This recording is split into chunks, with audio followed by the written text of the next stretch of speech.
When we talk about the greatest players in NFL history, certain names always come up.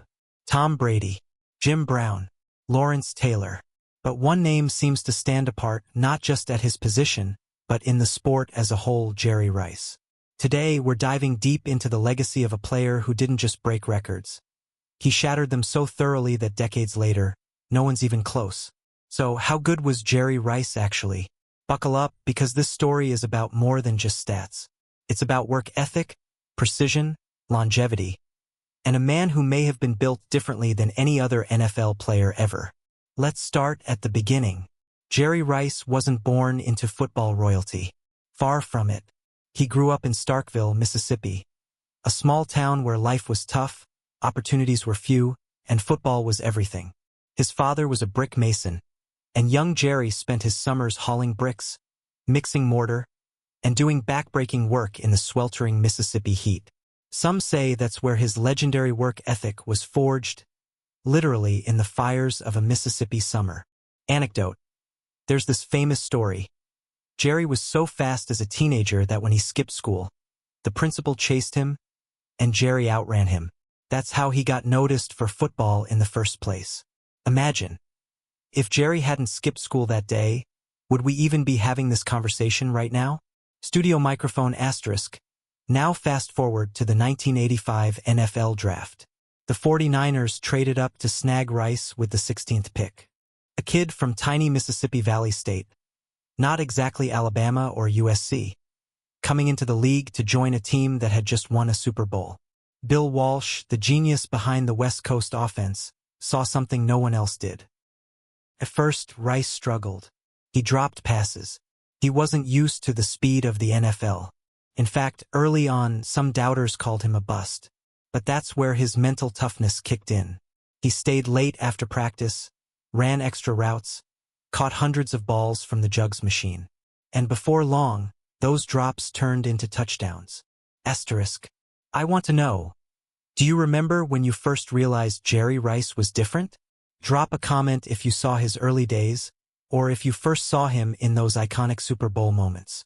Asterisk. From 1986 onward, Rice wasn't just good, he was otherworldly. Let's talk about that ridiculous 1987 season. 22 touchdown catches in just 12 games. Think about that.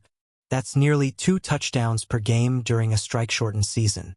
And no receiver has topped that number, even in 16 or now 17 game seasons. And it wasn't just TDs. He led the league in receiving yards 6 times.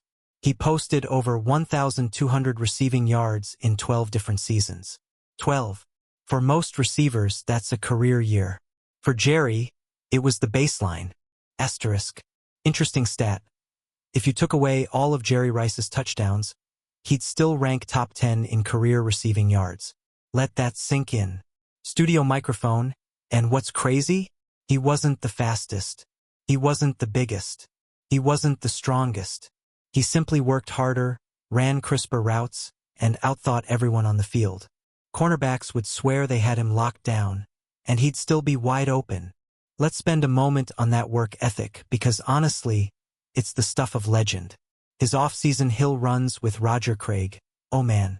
Teammates would try to keep up with Jerry on these brutal, steep hills outside San Francisco. Most tapped out halfway through. Jerry? He'd finish the run, then turn around and do it again, smiling the whole way. Anecdote.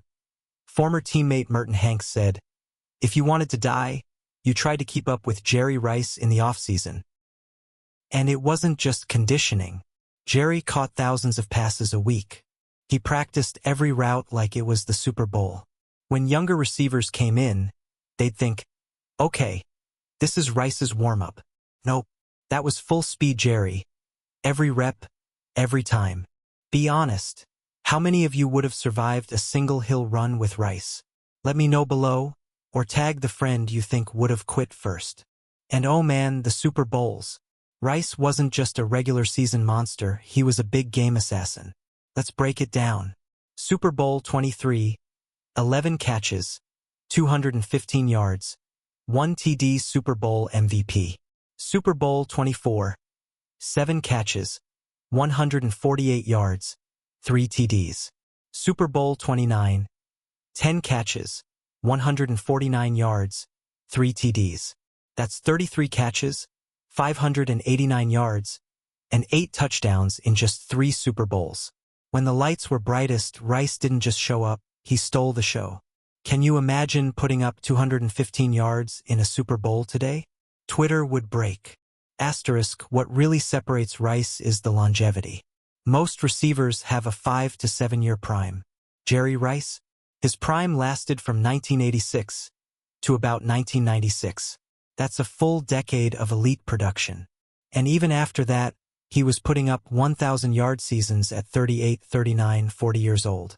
Picture this, Jerry Rice was catching touchdowns at age 40, at an age when most players have been retired for years. And he wasn't limping across the finish line. In 2002 with the Raiders, he had 92 catches, 1,211 yards, and 7 TDs, and he helped them to a Super Bowl. Asterisk. Fun fact, Rice's final NFL reception came at age 42. That's older than some current head coaches. Now, I know what some of you are thinking. He had Montana. He had Steve Young. He had Bill Walsh's system. But here's the thing, lots of guys played in those systems. None of them put up Rice's numbers. And remember, he did it with Jeff Garcia. He did it with Rich Gannon. He did it with multiple teams. The system helped, sure. But Jerry was the system. Today, Jerry's records feel untouchable. His 22,895 receiving yards. No one's even within 5,000 yards of him. His 197 receiving TDs. The closest active player is miles behind. His greatness wasn't just the stats. It was how he changed expectations for what a wide receiver could be. How hard they should work, how long they could play, and how dominant they could be in the clutch. Asterisk. Do you think anyone will break Rice's records? Maybe if we go to 20 game seasons? Let me know your take. Asterisk. So, how good was Jerry Rice actually? He wasn't just great. He was the gold standard, the measuring stick. The player whose records may stand for generations. But I'll leave you with this. What if Jerry had today's training methods? Today's pass-first schemes? No defensive contact beyond 5 yards? Could he have hit 25,000 yards? 250 TDs? What do you think? Let's talk about it in the comments.